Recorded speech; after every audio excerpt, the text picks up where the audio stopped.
नमस्कार दोस्तों, स्वागत है आपका पीसीएस बाबा में। दोस्तों, हम मेंस की सीरीज़ में आगे बढ़ते हुए मेंस का जो लास्ट पेपर है साइंस एंड टेक का, उसकी बात करेंगे, पेपर 6 की। इसमें आज हम क्या क्या बात करेंगे, तो पेपर 6 का साइंस का पूरा सिलेबस क्या है। लोगों को साइंस के अंदर जो नाम सुनते हैं, दो चीज़ें से बहुत ज़्यादा डर लगता है, इकोनॉमी और साइंस। तो इकोनॉमी का डर तो कल मैंने ख़त्म कर दिया है आपका। अब साइंस का डर आज मैं आपका ख़त्म करूँगा। ठीक है, क्या क्या सिलेबस है, किस तरह के क्वेश्चन आते हैं, कौन कौन से बुक्स सोर्स आपको फॉलो करना चाहिए, किस तरह का आंसर इसमें लिखना चाहिए। ठीक है, तो शुरू करते हैं। चैनल पर नए हैं तो चैनल से आप जुड़ जाएंगे, सब्सक्राइब कर लेंगे, लाइक करेंगे चैनल को, जो भी वीडियोस हैं उनको, और टेलीग्राम ग्रुप में आप जुड़ जाएंगे क्योंकि जितने भी नोट्स हैं आपको वहीं पे अवेलेबल होंगे। ठीक है, तो साइंस में देखिए, जो ऑब्जेक्टिव क्वेश्चन है उसमें सेम चीज़ है। यहाँ पे भी आपको 20 ऑब्जेक्टिव क्वेश्चन पूछे जाएंगे। एक ऑब्जेक्टिव क्वेश्चन का 2 नंबर होते हैं, तो 20 दूना 40। ठीक है, ऑब्जेक्टिव क्वेश्चन भी आपको मेंस के पेपर में ही लिखना होता है, और उसमें ऑप्शन भी लिख सकते हैं। ऑप्शन के बगल में जो आंसर है वो भी लिख सकते हैं, ज़्यादा सही रहेगा। ठीक है, अब इसमें देखिए, सेक्शन जो साइंस का है आपका 5 ग्रुप आपके हैं। ठीक है, सेक्शन 2, 3, 4, 5, 6, और ईच ग्रुप में, मतलब इसमें जो चेंजेस हैं आपका क्या है कि हर क्वेश्चन आपका 32 नंबर का रहेगा। एक मिनट, 32 नंबर का एक क्वेश्चन रहेगा। ठीक है, 5 ग्रुप हो गया और एक क्वेश्चन 32 नंबर का। 5 दूना 10, 5 दिया 15, 16, 160 हो गया। उधर 40 नंबर का ऑब्जेक्टिव हो गया। तो बाकी पेपर में जो हिस्ट्री, ज्योग्राफी, पॉलिटी, इकोनॉमी में आपको 40 नंबर के लिखने रहते थे, यहाँ पे आपको 32 नंबर का लिखना है। ठीक है, कितने पेजेस आपको इसमें लिखने होंगे, तो आपको 4 से 5 पेजेस लिखने हैं, मोर देन इनफ। ठीक है, अच्छा क्वेश्चन आपने अच्छा सा आंसर लिख दिया तो 4 पेजेस में भी हो जाएगा। 4 से 5 आपको टारगेट रखना है, 5 से ज़्यादा नहीं करना है। ठीक है, चलिए इतना हो गया। अब आगे हम मूव करते हैं क्वेश्चन की ओर, सिलेबस की ओर। तो देखिए, पहला हो गया हमारा physical science, group A. Physical science में सबसे पहले हो गया system of unit. MKS unit क्या होता है, सीजीएस क्या होता है, एसआई क्या होता है। तो बस एक लाइन में यूनिट पे अगर आपको दे दिया जाए तो इतना बड़ा आंसर लिखना थोड़ा मुश्किल होगा, जो कि 7 to 10 जेपीएससी में क्वेश्चन आया भी था और मैंने इसको अटेम्प्ट भी किया था। तो यहाँ पे देखिए क्या कर सकते हैं ना, हर यूनिट का आपका एक डिफिनेशन होता है, एक हिस्ट्री होता है, कैसे डेवलपमेंट हुआ, किस यूनिट से क्या प्रॉस है, कौन सा है। ठीक है, ये सब चीज़ें आपको उसमें थोड़ा पढ़ना पड़ेगा डिटेल में। इसके लिए आप इग्नू के मटेरियल को रेफ़र कर सकते हैं। एनआईओएस वेबसाइट को भी आप रेफ़र कर सकते हैं। बाकी रेफरेंस मैं लास्ट में बताऊंगा, लेकिन हाँ, इस तरह से आपको तैयार करना है कि 4 पेजेस आप इस पर लिख सकें। ठीक है, इसके बाद है डेफिनेशन ऑफ स्पीड। मान लीजिए स्पीड का ही आपको आ गया, स्पीड तो एक चीज़ जो पेज में आपका ख़त्म हो जाएगा, तो उसको बढ़ाएंगे कैसे, तो क्या क्या स्पीड में और क्या क्या पैरामीटर हो सकते हैं, uniform speed, non uniform speed, और उसके एग्जांपल सबको लिंक करना होगा। ठीक है, gravity, mass, weight, impact, power, work and energy. जैसे एनर्जी से क्वेश्चन आया आपका 11 जेपीएससी में। ठीक है, और आज मैं आपको एनर्जी वाला क्वेश्चन ही कराऊंगा। ठीक है, तो एनर्जी में तो आपका पास अच्छा खासा स्कोप है, उसमें आप अच्छा खासा तैयार करके आंसर लिख सकते हैं। और कैसे आंसर लिखेंगे वो मैं आपको बताऊंगा आज लास्ट में।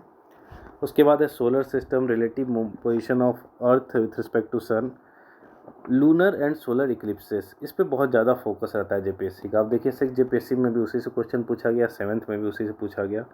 और ये इंफ्रासोनिक एंड अल्ट्रासोनिक, पता नहीं इसमें क्या है, जेपीएससी को बहुत ज़्यादा प्यार है इससे। 6 जेपीएससी में, 11 जेपीएससी दोनों में इसी से क्वेश्चन पूछा गया था। ठीक है, तो कुल मिला के देखें तो चीज़ें जो इसमें इम्पोर्टेंट है, एक यूनिट हो गया आपका, इक्लिप्सेस हो गया, और साउंड हो गया। 3 चीज़ें इम्पोर्टेंट है, लेकिन क्योंकि आपको हर सेक्शन यहाँ पे अटेम्प्ट करना है तो आपको पढ़ना तो सब पड़ेगा। ठीक है, साइंस में आप कुछ नहीं छोड़ सकते हैं क्योंकि उस सेक्शन से आपका क्वेश्चन पूछा जाएगा। ठीक है, लाइफ साइंस में हम देखें तो लाइफ साइंस में टॉपिक थोड़ा आपका बड़ा है। Living world, cell structure and function, diversity of organism, biomolecules, carbohydrate, protein, vitamins, protein और विटामिन 7 to 10 जेपीएससी में पूछा गया। हार्मोन 6 जेपीएससी में पूछा गया। सेक्स लिंक इनहेरिटेंस 6 जेपीएससी में पूछा गया। सेक्स डिटर्मिनेशन 11 जेपीएससी में पूछा गया। ठीक है, DNA replication, protein synthesis, theory of evolution of life on earth, तो ये सब हो गए इंपॉर्टेंट क्वेश्चंस। ठीक है, तो बायोलॉजी में मैं या फिर साइंस में कुछ चीज़ों का हाईलाइट करना थोड़ा मुश्किल हो जाएगा। हाईलाइट तो मैं कर दूंगा, सेल स्ट्रक्चर हो गया, लेकिन इसमें क्योंकि हर सेक्शन आपको अटेम्प्ट करना है तो कभी कभी हो सकता है बकवास सा क्वेश्चन भी पूछ लिया जा सकता है। तो अगर आप पूरा कवर करके नहीं जाओगे तो आंसर लिखना मुश्किल हो जाएगा, इसलिए पूरा कवर करने की कोशिश करना है आपको। फिर तीसरा आ गया एग्रीकल्चर साइंस, जिसमें अलग क्लाइमेटिक जोन ऑफ झारखंड पढ़ना है, rainfall pattern and non biotic stresses in each zone. उसके बाद रेन फेड एग्रीकल्चर हो गया। Diversification of crop very important, 11 JPSC में पूछा गया।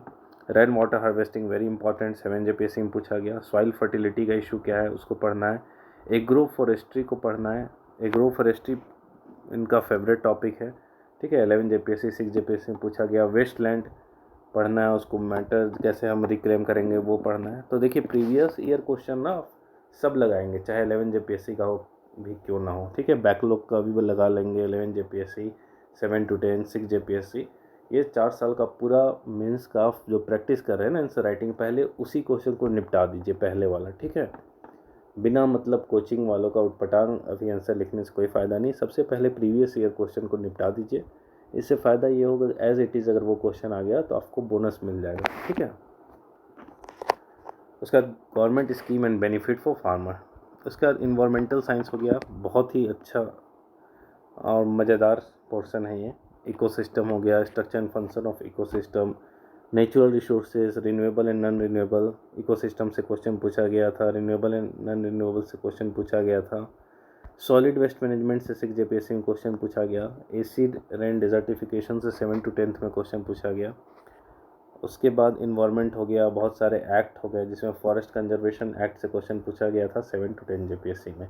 हो सकता है अगला जेपीएससी में इन्वायरमेंट पूछ दे, एयर पूछ दे, तो आपको पढ़ना सब पड़ेगा। ठीक है, उसके बाद आ गया साइंस एंड टेक, इस थोड़ा सा बड़ा है ये। National policy on science and tech, energy demand of the country.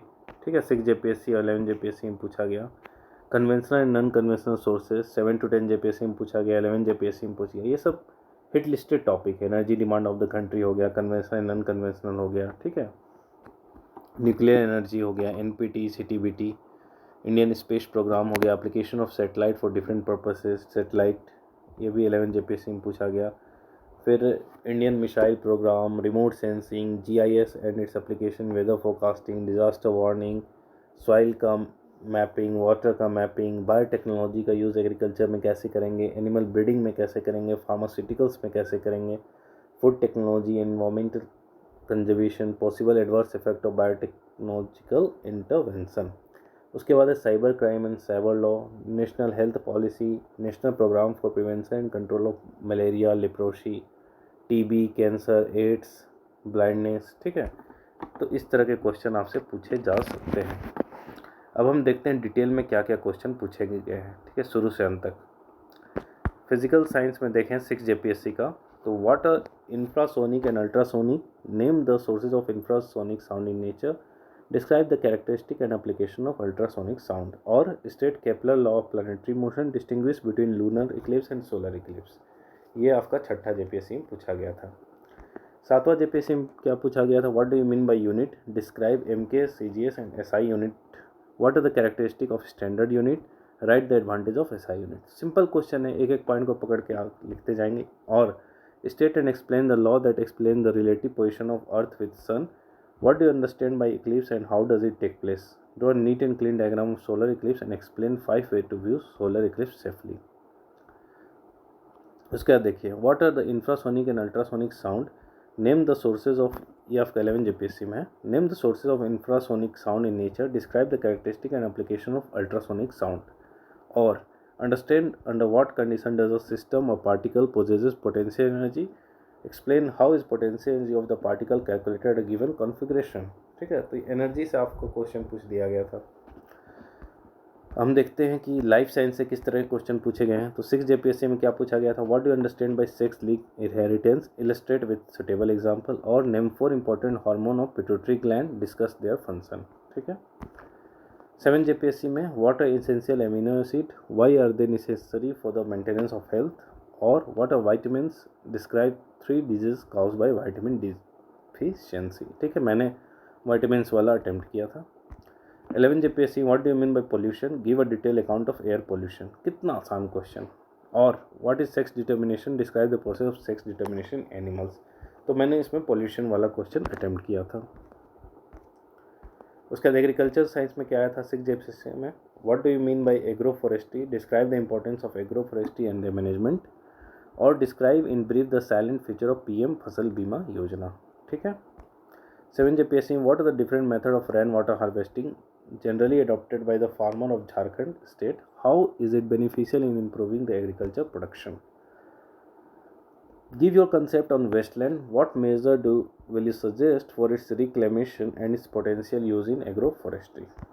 11 JPSC में क्या पूछा गया था, what do you mean by crop diversification, explain its importance for crop production productivity, और what do you mean by agroforestry, describe the importance of agroforestry and its management। ठीक है, repeated question है agroforestry। Environmental science से क्या question पूछा गया 6 JPSC में, what is solid waste management, write causes effect and control method of urban and industrial waste, और explain the evidences and causes of climate change. Evidences and causes, तो ये question थोड़ा tough हो गया। 7 JPSC में क्या question पूछा गया था, what are the causes and consequences of acid rain and desertification. बहुत आसान क्वेश्चन है। और describe the silent feature of forest conservation act 1990 and the amendment made to it. ठीक है। तो दूसरा थोड़ा टफ है, टेक्निकल है, लेकिन पहला वाला आसान है, उसको अटेम्प्ट कर सकते हैं। मैंने पहला ही अटेम्प्ट किया था। 11 JPSC में what is global energy crisis, give a detail account of alternate source of energy. तो मैंने इसी क्वेश्चन को अटेम्प्ट किया था। दूसरा है what do you mean bye ecological pyramid, explain there types. ठीक है। साइंस एंड टेक में क्या क्वेश्चन पूछा गया 6 JPSC में, what is global energy crisis, give a detail account of alternate sources of energy, और define cancer, give an account of various kind of cancer, mention list of carcinogen. ठीक है, बस cancer से इतना question पूछ दिया। ये देख रही आप एनर्जी क्राइसिस और अल्टरनेट सोर्स ऑफ एनर्जी, ये बहुत पूछा जाता है क्वेश्चन 7 JPSC में। Differentiate between renewable and non renewable energy, explain the process of energy generation from any two renewable energy sources. What is HIV, how does it affect human body, right causes effect and control method of HIV infection. 11 JPSC में what a satellite, describe the application of different type of satellite use for different purposes, और what is mean by conventional and non conventional source of energy, describe them with relative merit and demerit.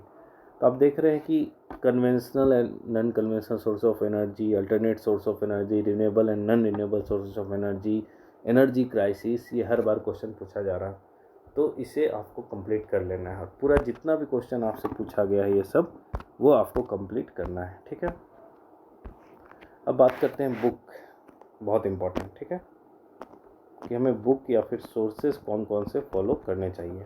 ठीक है, तो सबसे पहला हो गया, आप NCERT करेंगे। अगर साइंस आपका बहुत कमज़ोर है ना, नॉन साइंस बैकग्राउंड से, तो मैं तो बोलूँगा 6 क्लास से पूरा पढ़ना शुरू कर दो।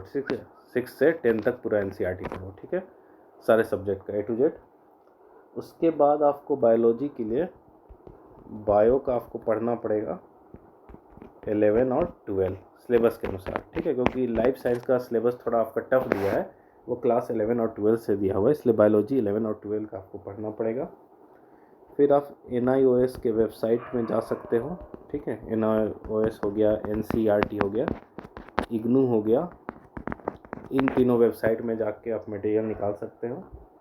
उसके बाद इन्वायरमेंट पोर्शन जो है आपका, उसके लिए शंकर IAS पढ़ सकते हो आप, इन्वायरमेंट पोर्शन के लिए शंकर IAS। उसके बाद एक और बहुत अच्छा बुक रहता है आपका साइंस का, ये आपका हिंदी, और जितना भी सोर्स मैंने बताया सब आपका हिंदी इंग्लिश दोनों में मिल जाएगा। ये बुक होता है रवि पी अग्रहारी, इनका बुक रहता है साइंस का, बहुत ही बेहतरीन बुक है। तो हिंदी मीडियम वाले और इंग्लिश मीडियम वाले दोनों पढ़ सकते हैं इसे। इसके अलावा आप ओनली IAS का जो PW ने खरीद लिया है, फिजिक्स वाला ने, UPSC वाला के नाम से, तो ओनली आईएएस का बहुत अच्छा वीडियो स्पेस टेक्नोलॉजी पे, डिफेंस टेक्नोलॉजी पे, साइंस एंड टेक पे बहुत अच्छा वीडियो अवेलेबल है यूट्यूब में, आप उसे देख सकते हैं, कॉन्सेप्ट क्लियर हो जाएगा आपका। और ऑनलाइन वेबसाइट का यूज़ कर सकते हैं और यूट्यूब वीडियो का, इतना कर लीजिए। उसके बाद कोई भी साइंस के लिए डरने की ज़रूरत नहीं है। अगर साइंस आपको समझ नहीं आ रहा तो यूट्यूब में दुनिया भर के टीचर ने हिंदी और इंग्लिश में एनसीईआरटी को एक्सप्लेन किया है, उसका वीडियो देखिए, फिर एनसीईआरटी पढ़िए, तब आपको मज़ा आएगा। ठीक है, तो ये सब हो गया रिसोर्सेज, आपको क्या फॉलो करना चाहिए, किस तरह क्वेश्चन आए थे। अब हम एक मॉडल आंसर की बात करेंगे, किस तरह हम आंसर लिख सकते हैं साइंस एंड टेक में। ठीक है, तो देखिए साइंस में मैंने बहुत ज़्यादा तो आंसर नहीं लिखे क्योंकि मेरा बैकग्राउंड ही साइंस का था, तो बस मैं पढ़ लेता था, मुझे पता था आंसर कैसे लिखने हैं। लेकिन शॉर्ट में मैंने फ्रेम किया था, तो वो मैं आपको दिखा दे रहा हूँ। क्वेश्चन अगर पूछा जाएगा तो आपको कैसे लिखने हैं। मान लीजिए साउंड से एक क्वेश्चन आया। ठीक है, साउंड तो कहाँ से हम शुरू कर सकते हैं। Sound is the form of energy that is transmitted in the form of mechanical wave which give a senses of hearing. Sound एक फॉर्म ऑफ एनर्जी है जिसको हम लोग ट्रांसमिट करते हैं, जो ट्रांसमिट होता है मैकेनिकल वेव के फॉर्म में, जो कि हियरिंग का सेंसेशन देता है। वेव का हम थोड़ा सा डिफिनेशन दे देंगे कि वेव दो तरह का होता है, मैकेनिकल वेव और इलेक्ट्रोमैग्नेटिक वेव। मैकेनिकल वेव में हो गया transverse wave, longitudinal wave.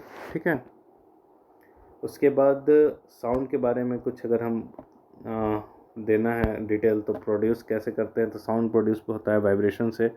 Requires medium to travel, solid, liquid, gas इसे चाहिए। स्पीड उसी के बगल में हम लिख सकते हैं कि स्पीड जो सॉलिड में होगा सबसे ज़्यादा होगा साउंड का, उसके बाद लिक्विड में, उसके बाद गैस में। ठीक है, रिक्वायर्स मीडियम हो गया, फिर speed proportional to density of medium हो गया। वेव कैसा है, तो लॉन्गिट्यूडनल वेव है। ठीक है, सॉलिड में, लिक्विड में, गैस में।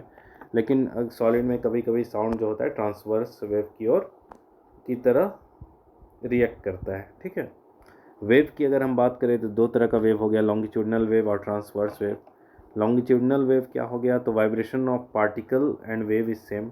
ठीक है, और जैसे लॉन्गिट्यूडनल वेव हम बोलेंगे तो कैसे होता है, in the form of compression and rarefaction. तो यहाँ पे फोटो में ही बना दिया गया है कि ऐसे शॉर्ट में है, तो ये कंप्रेशन हो गया, फिर दूर हो गया तो रेयरफेक्शन हो गया। ठीक है, ट्रांसवर्स वेव में क्या होगा, motion of vibration and motion of particle perpendicular to each other. ठीक है, ऐसे होता है, ऐसे ऐसे ऐसे ऐसे और ऐसे ट्रांसमिट कर रहा है। ठीक है, वाइब्रेशन ऐसे करेगा और आगे मूव करेगा, तो परपेंडिकुलर हो गया ना मोशन। उसके बाद थोड़ा सा हमने इंट्रोडक्शन किया कि साउंड क्या है। साउंड एक वेव है, तो वेव क्या होता है, तो वेव ये सब चीज़ होता है। वेव कितने तरीके के होते हैं, दो तरह के वेव होते हैं। साउंड हमारा किस तरह का वेव है, तो लॉन्गिट्यूडनल वेव की तरह भी बिहेव करता है जब लिक्विड, गैस और सॉलिड में होता है, और ट्रांसवर्स वेव की तरह भी बिहेव करता है सॉलिड में। ठीक है, उसके बाद हम बात करते हैं कि साउंड हमारा प्रोड्यूस कैसे होता है। ठीक है, तो टू एंड फ्रो मोशन जो हो गया वाइब्रेशन का जो प्रोड्यूस होता है, उसी के चलते हमारा साउंड प्रोड्यूस होता है। ह्यूमन बीइंग बोलते हैं स्पीक, तो वोकल कॉर्ड वाइब्रेट करता है, तो उसमें क्या होता है, कंप्रेशन एंड रेयरफेक्शन, तो उससे हमारा साउंड प्रोड्यूस होता है। म्यूज़िकल इंस्ट्रूमेंट हो गया गिटार, स्ट्रिंग वाइब्रेट करता है तो साउंड प्रोड्यूस होता है। मतलब जहाँ वाइब्रेशन होगा वहाँ साउंड का प्रोडक्शन होगा। तो साउंड का हमने बात किया, तो सबसे शुरू क्या किया, साउंड क्या है, तो वेव है। वेव क्या होता है, तो ये होता है। साउंड किस तरह का वेव है, तो इस तरह का वेव है। तो साउंड के बारे में बात कर लिया कि साउंड किस तरह के मीडियम में जाता है, तो इस तरह के मीडियम में जाता है, ये सब हमने बात कर लिया। फिर हम बात करेंगे साउंड प्रोड्यूस कैसे होता है, तो साउंड हमारा वाइब्रेशन के चलते प्रोड्यूस होता है। ठीक है, प्रोडक्शन की बात कर ली। अब हम बात करेंगे साउंड ट्रांसमिट कैसे हो रहा है। ठीक है, साउंड का जन्म बात कर लिया, साउंड होता क्या है पहले बात किया, फिर साउंड प्रोड्यूस कैसे होता है वो बात कर लिया। अब साउंड ट्रांसमिट कैसे होता है उसकी बात कर रहे हैं। तो साउंड कैसे ट्रांसमिट होगा, तो यहाँ सोर्स हो गया, मीडियम हो गया, रिसेप्टर हो गया। ठीक है, जैसे यहाँ सोर्स हो गया, ये मीडियम हो गया बीच में जो भी हवा हुआ है, और ये रिसेप्टर हो गया हमारा कान। तो यहाँ पे वाइब्रेशन हो रहा, मोशन हो रहा, तो उसके चलते हमारा साउंड प्रोड्यूस हो रहा। ठीक है, सी से क्या हो गया, यहाँ सी और आर लिखा हुआ है। सी मतलब कंप्रेशन हो गया, आर मतलब रेयरफेक्शन हो गया। ठीक है, तो इतना हमने बता दिया। फिर साउंड कैरेक्टराइज किस चीज़ से कैरेक्टराइज होता है, तो साउंड को हम कैरेक्टराइज कर सकते हैं फ्रीक्वेंसी, वेवलेंथ और एम्पलीट्यूड। फिर हमने बता दिया फ्रीक्वेंसी क्या होता है, नंबर और उसका डेफिनेशन बता दिया, यूनिट बता दिया उसको। फिर हायर पिच होगा तो हायर साउंड होगा, ये बता दिया हमने। फिर वेवलेंथ क्या होता है, distance between two successive crest या फिर ट्रफ होता है, लेमडा से उसे डिनोट करते हैं, मीटर उसका यूनिट होता है। एम्पलीट्यूड क्या होता है, तो loudness of sound, amplitude of sound. Unit क्या होता है एम्पलीट्यूड का, डेसिबल होता है, ठीक है। उसके बाद हमने एक मूवमेंट का ऐसे पिक्चर बना दिया, क्रेस्ट एंड ट्रफ बना के यहाँ दिखा दिया, वेवलेंथ ये हो गया, एम्पलीट्यूड ये हो गया, क्रेस्ट ये हो गया, ट्रफ ये हो गया। फिर साउंड का प्रोडक्शन हमने बात कर लिया, ट्रांसमिशन हमने बात कर लिया, कैरेक्टरिस्टिक्स हमने बात कर लिया, टाइप्स अब हम बात करेंगे। साउंड वेव जो है कितना टाइप्स का होता है, तो इंफ्रासोनिक हो गया, ऑडिबल हो गया, अल्ट्रासोनिक हो गया। इंफ्रासोनिक 20 हर्ट्ज से हो गया, 20 हर्ट्ज से 20,000 तक हो गया। फिर ग्रेटर देन 20,000 तक हो गया आपका अल्ट्रासोनिक वेव, ठीक है। उसके बाद इंफ्रासोनिक के बारे में हमने बात किया, तो इंफ्रासोनिक क्या है, तो cat and dog can detect infrasonic wave, बस कुत्ते और बिल्ली डिटेक्ट कर सकते हैं। स्मॉलर देन 20 हर्ट्ज होता है, not Audible by human, human नहीं सुन सकते हैं। Rhinoceros communicate with this wave, elephant भी इस वेव से कम्युनिकेट करते हैं। Elephant and whale produce infrasonic wave, ठीक है। Seismic activity can be detected before the actual shaking, तो इसलिए आप देखते हो कहीं भी अगर जैसे अर्थक्वेक टाइप का सीन आ रहा तो वहाँ से कुत्ते बिल्ली जो है जल्दी से दौड़ बढ़ के भागने लगेंगे। तो पुराने ज़माने में वैसे ही लोगों को पता चलता था कि जब कुत्ते वहाँ से भाग रहे, इसका मतलब वहाँ पे कुछ ना कुछ नेचुरल फिनोमेना अकर हो रहा है। ऑडिबल साउंड क्या हो गया, तो 20 हर्ट्ज से 20,000 हर्ट्ज के बीच हो गया, जो ह्यूमन सुन सकता है। अल्ट्रासोनिक क्या हो गया, जो 20,000 से ऊपर है। बैट्स डॉल्फिन करते हैं कम्युनिकेट अल्ट्रासोनिक साउंड से। अब एप्लीकेशन ऑफ साउंड के बारे में हम बात करेंगे, ठीक है।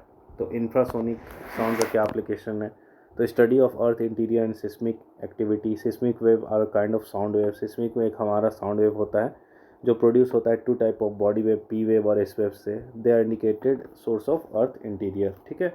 इस वेव से हमें क्या अर्थ के इंटीरियर में क्या है क्या नहीं है वो सब हमें पता चल पाता है, ठीक है। इस तरह हम छोटा सा डायग्राम बना देंगे तो एग्जामिनर को लग जाएगा कि हाँ इस तरह का डायग्राम इससे समझ में आता है, इसमें साउंड वेव का एप्लीकेशन है। की फाइंडिंग हमें इससे क्या मिला है, तो earth is compose of varying layer of different density material. क्योंकि डेंसिटी मटेरियल होगा तो साउंड उसी के अनुसार वेव आपका डिफ्लेक्ट हो रहा, कहीं से पास हो रहा, कहीं से नहीं पास हो रहा, कहीं से जल्दी आ रहा। The outer core is liquid and hence refract the sound wave, thus we saw shadow zone, ठीक है।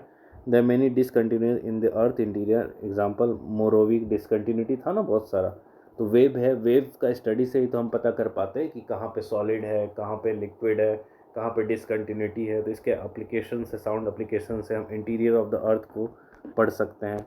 ये इसका एप्लीकेशन हो गया। एप्लीकेशन ऑफ अल्ट्रासोनिक की बात करें तो सोनार में इन छुट गया यहाँ पे सोनार, ठीक है। Used in sonar sound navigation and addition to find depth of ocean, to find fault और cracks in the metallic object. Metallic object में कहाँ फॉल्ट्स है, कहाँ क्रैक्स है, उसको। मेडिसिन में हमारा अल्ट्रासोनिक का कहाँ कहाँ यूज़ होता है, ठीक है। Internal organ of the body में कुछ डिफेक्ट हुआ उसको हम देखते हैं, क्रैक हो गया बोन हड्डी के अंदर उसको देखेंगे। बॉडी के अंदर कोई कैंसरस टिश्यू सेल ग्रो कर रहा तो उसको हम देख सकते हैं। हम लोग किडनी स्टोन को क्योर करने के लिए इसका यूज़ कर सकते हैं। इंटरनल ऑर्गन को देख सकते हैं, हार्ट को, गॉल ब्लैडर, किडनी को एग्जामिन कर सकते हैं। फोर्टस इनसाइड वुमेन वॉम, जो बच्चा पल रहा है गर्भ में, उसे हम देख सकते हैं, उसके हेल्थ को मॉनिटर कर सकते हैं। इंडस्ट्रीज़ में कहाँ यूज़ कर सकते हैं, to clean the chimney of factories and electronic component. Used in plastic industry for welding and joining. Cutting of diamond में यूज़ करते हैं। Parking sensor of the car में यूज़ होता है। अल्ट्रासोनिक प्रॉक्सिमिटी डिटेक्टर उसके डायरी इंडस्ट्री में होता है, माइक्रो ऑर्गेनिज्म का ट्रीटमेंट के लिए। Recently Lucknow metro used UV rays to clean metro, example हम दे सकते हैं करंट का कुछ है तो। फिर इस तरह से हम इसका सोनार का एप्लीकेशन बता दे रहे हैं कि यहाँ से ट्रांसड्यूसर लगा हुआ है आपका, डिटेक्टर लगा हुआ है, यहाँ गया, फिर रिफ्लेक्ट हुआ, फिर यहाँ पहुँचा, ऐसे ही तो डिटेक्ट करता है। मान लीजिए यहाँ कुछ चीज़ है तो यहाँ से गया, यहाँ टकराया, रिफ्लेक्ट हुआ, तो कितना टाइम लगा, ये लगा, उसके कैलकुलेशन से हमें पता चल जाएगा किस डेप्थ में वो चीज़ प्रेजेंट है। सोनार में भी 2 तरह के होते हैं, एक्टिव सोनार, पैसिव सोनार। एक्टिव सोनार में हो गया ट्रांसमीटर और रिसीवर लगे रहते हैं, नेविगेशन पर्पस के लिए यूज़ होता है। पैसिव सोनार में आपका रिसीवर लगा रहेगा लेकिन ट्रांसमीटर नहीं लगेगा, जिससे अगर ट्रांसमीटर रहेगा तो इनेमी जो शिप है वो डिटेक्ट कर लेगा आपको। तो ये पैसिव सोनार हो गया, मिलिट्री पर्पस में यूज़ होता है, ठीक है। उसके बाद हम मैक स्पीड का बात कर सकते हैं कि मैक स्पीड क्या होता है। Speed of object by speed of sound in medium smaller than 1, तो ultrasonic, supersonic, hypersonic. Speed of sound का जिक्र कर सकते हैं। 0 डिग्री सेल्सियस में 331 मीटर पर सेकेंड, 22 डिग्री सेल्सियस में 344 मीटर पर सेकेंड। साउंड को स्पीड को क्या क्या चीज़ अफेक्ट करती है, तो temperature directly proportional, humidity directly proportional, density directly proportional, direction of wave directly proportional होता है। डायरेक्टली प्रोपोर्शनल मतलब टेम्परेचर बढ़ेगा तो स्पीड बढ़ेगा, ह्यूमिडिटी बढ़ेगी तो स्पीड बढ़ेगा, डेंसिटी बढ़ेगी तो साउंड का स्पीड बढ़ेगा। रिफ्लेक्शन ऑफ साउंड का एप्लीकेशन कहाँ कहाँ होता है, तो साउंड रिफ्लेक्ट करता है उसका एप्लीकेशन होगा लाउड स्पीकर पे, स्टेथोस्कोप पे, ठीक है, सिनेमा हॉल डिज़ाइन में। इको क्या होता है, रिपीटेशन ऑफ साउंड करते हैं रिफ्लेक्शन के चलते, कितने दिन बाद सुना जाता है, तो 0.1 सेकेंड बाद सुना जाता है। कितना डिस्टेंस मिनिमम रिक्वायरमेंट होता है, तो 7.2। डॉपलर इफेक्ट क्या होता है, तो रिलेटिव मोशन जो सोर्स और ऑब्जर्वर के बीच में होता है। तो फ्रिक्वेंसी ऑफ साउंड वेव जो आप सुनते हैं वो एक्चुअल जो उससे अलग रहेगा, तो ये जो अपरेंट चेंज फ्रिक्वेंसी में होता है उसी को डॉपलर इफेक्ट बोलते हैं। तो इसमें 2-3 केसेस है कि सोर्स और ऑब्जर्वर दोनों रेस्ट में है तब क्या सीन होगा, सोर्स रेस्ट में और observer towards the source move कर रहा तब क्या सीन होगा, सोर्स रेस्ट में और ऑब्जर्वर जो है अवे मूव कर रहा तब क्या सीन होगा, ठीक है। तो ये सब साइन। उसके बाद हम लास्ट में साउंड पोल्यूशन का जिक्र कर सकते हैं कि साउंड पोल्यूशन ये है वो है।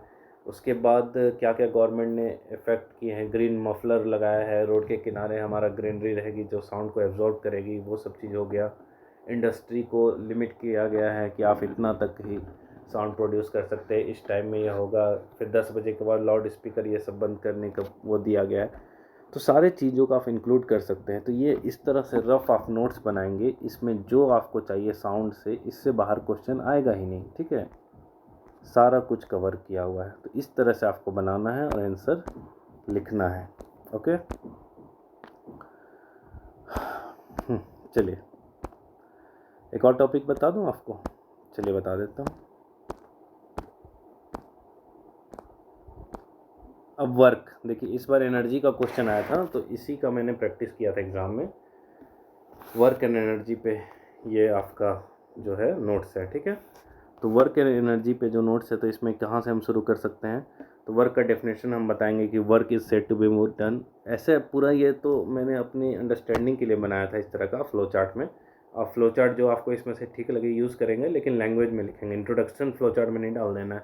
ये मैंने कहा ना, साइंस मेरा बैकग्राउंड मेरा उसी का था, तो मैं इसमें आंसर राइटिंग नहीं किया था, बस शॉर्ट में बना लिया था कंटेंट कि मुझे एग्ज़ाम में क्या क्या लिखने हैं, ठीक है।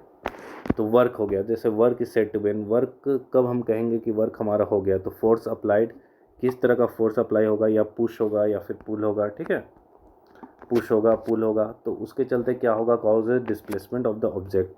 अगर सभी चीज़ हो रही तभी work is said to be done होगा, ऐसा नहीं कि आप पुश और पुल लगा रहे हो और डिस्प्लेसमेंट हो ही नहीं रहा तो वर्क कहला जाएगा, ठीक है। तो for work to be done, work अगर होना है तो 2 चीज़ें होनी चाहिए, पहला फोर्स अप्लाइड होना चाहिए, दूसरा motion in the direction of force applied. जिस डायरेक्शन में फोर्स अप्लाई हो रहा है उसी डायरेक्शन में मोशन होना चाहिए।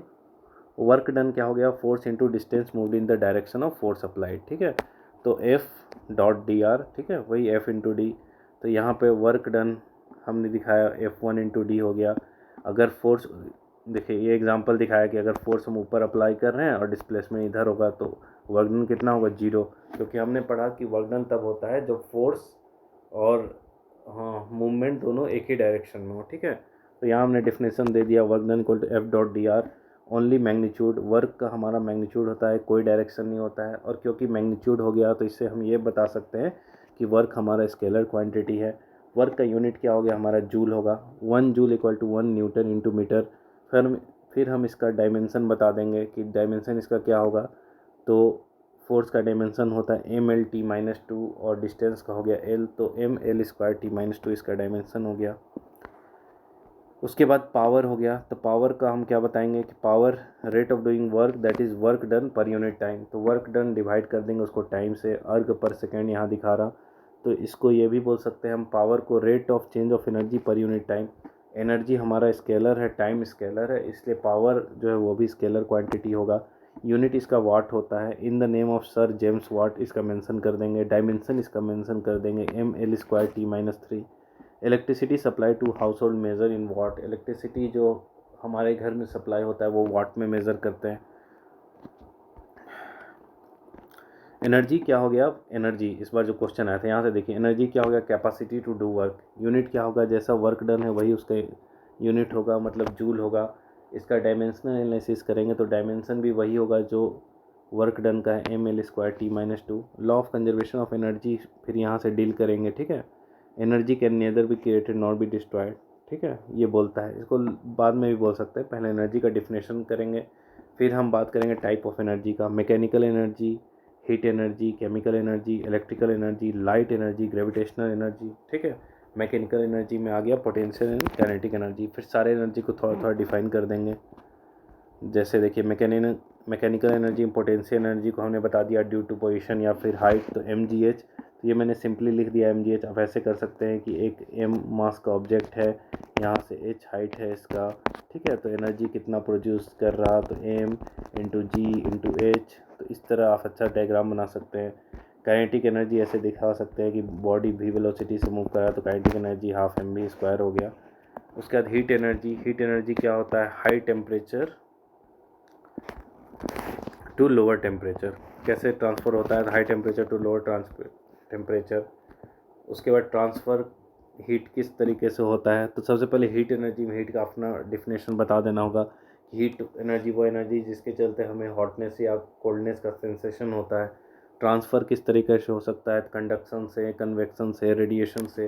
तीनों का आप एग्जांपल दिखा सकते हैं, ठीक है। मेटल में ऐसे ऐसे, मेटल में धीरे धीरे ऐसे ऐसे कंडक्शन से हो रहा, कन्वेक्शन से ऐसे ऐसे पार्टिकल मूव करके ऊपर जा रहा, रेडिएशन से कोई मीडियम नहीं आ रहा, ऐसे ऐसे डायरेक्ट सन और इसके बीच ट्रांसफर हो तो रेडिएशन आ रहा। तो इस तरह आप डायग्राम इसमें बना के दिखा सकते हैं, ठीक है। Conduction two bodies direct contact में रहेगा तभी कंडक्शन होगा। Convection two bodies kept in conduction medium, बीच में मीडियम डाल दिया तो हो गया। और रेडिएशन के लिए bodies kept in air, body को कहीं भी रख दो, दोनों में कोई कांटेक्ट की ज़रूरत नहीं है लेकिन हीट का ट्रांसफ़र हो जाएगा। फिर हम केमिकल एनर्जी की बात करेंगे, तो केमिकल एनर्जी हम बताएंगे बॉडी में जो एनर्जी है, ठीक है, जो कि उसके केमिकल के चलते जो उसका कंस्टिट्यूएंट है, एलिमेंट जो है उसके चलते जो उसका एनर्जी है वो केमिकल एनर्जी हो गया।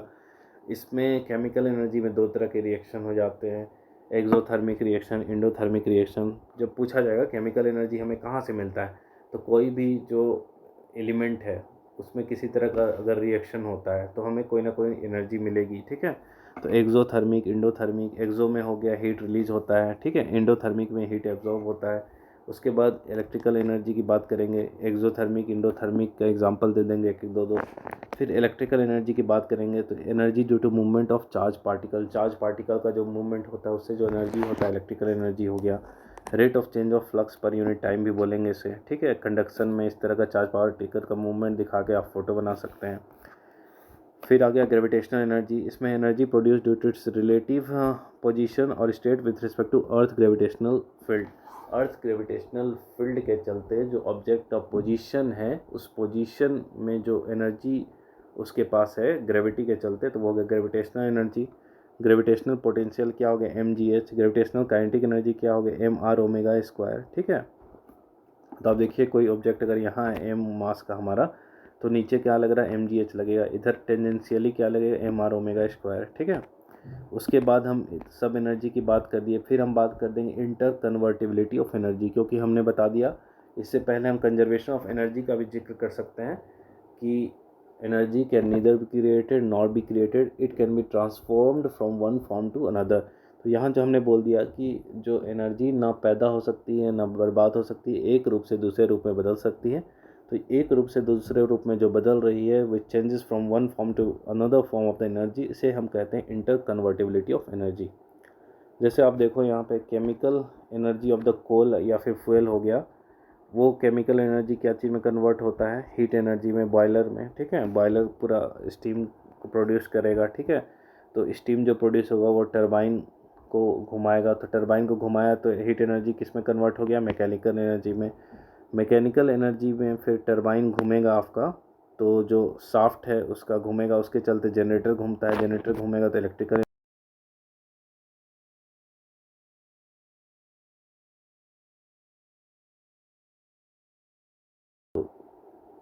एक minute,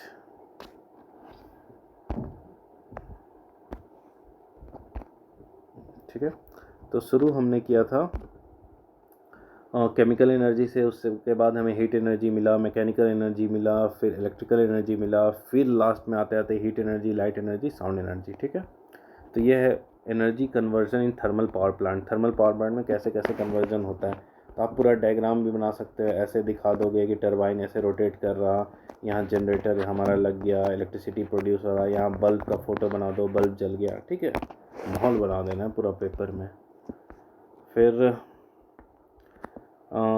chemical energy of rocket या फ्यूल। रॉकेट या फ्यूल जो है, रॉकेट में जो फ्यूल डाला रहता है वो जलता है, तो उसके चलते काइनेटिक एनर्जी प्रोड्यूस होगा। इसके चलते एस्केप करता है अर्थ के ग्रेविटेशनल विथ एस्केप वेलोसिटी, तो ग्रेविटेशनल एनर्जी। तो एक तरह से आप देखो, जो केमिकल एनर्जी फ्यूल का, उससे काइनेटिक एनर्जी मिलता है, फिर ग्रेविटेशनल एनर्जी। ठीक है, satellite launch uses gravity energy to rotate in stable orbit. तो इसके लिए हमें क्या होता है, जैसे एस्केप वेलोसिटी से हमने इसे बाहर फेंक दिया तो अर्थ के एटमॉस्फेयर से बाहर चला गया एस्केप वेलोसिटी के चलते। ठीक है, और वो इंटैक्ट है किसके चलते, तो ग्रेविटेशनल फोर्स के चलते, ग्रेविटेशनल एनर्जी जो हमारा mr ओमेगा स्क्वायर है। ठीक है, उसके law of conservation of energy, energy convertibility used in vigorously in day to day life. ठीक है, फिर यूनिट हमने बता दिया सबका, क्या यूनिट है, कैसे यूनिट है। तो इस तरह आप पूरा हर एंगल, हर चीज़ को टच करोगे तो आपका साइंस एंड टेक बहुत ही आसान और बहुत ही बेहतरीन, इतना डायमेंशन के साथ अगर आप आंसर लिखते हो तो आप खुद देख लो कितना अच्छा आपको नंबर मिलेगा। ठीक है, एनर्जी के सारे फैक्टर को हमने टच किया। ठीक है, फिर लास्ट में हम यही लिख देंगे कि जो law of conservation of energy है या फिर एनर्जी कन्वर्टिबिलिटी है, ये डे टू डे लाइफ में बहुत ज़्यादा यूज़ होता है, ये सोर्स ऑफ इम्पोर्टेंट डिस्कवरीज और इन्वेंशन का रहा है। तो इस तरह साइंस में आप क्वेश्चन को अटेम्प्ट कर सकते हैं। ठीक है, तो आपको पता चल गया होगा कि साइंस में भी कैसे फ़ोटो बनाया जा सकता है, कैसे डायग्राम बनाया जा सकता है, कैसे मार्क्स फेच किए जा सकते हैं। ठीक है, तो इसका PDF मैं आपको ग्रुप में भेज दूंगा। बाकी आप कमेंट करके बताएंगे कि ये वीडियो कैसा रहा। क्या इस तरह का वीडियो आज तक आपने साइंस एंड टेक में पूरा यूट्यूब में कहीं देखा है? नहीं देखा होगा जहाँ तक मुझे लगता है, इतना इन डेप्थ एनालिसिस में। ठीक है, तो इसी तरह आगे भी मैं आपकी मदद करते रहूँगा और आप चैनल को ढेर सारा प्यार दे रहे हैं, आगे भी इसी तरह देते रहें और बताते रहें। वीडियो में कुछ अगर कमी रह गई तो उसे नेक्स्ट वीडियो में इंक्लूड करने की कोशिश करूँगा। ठीक।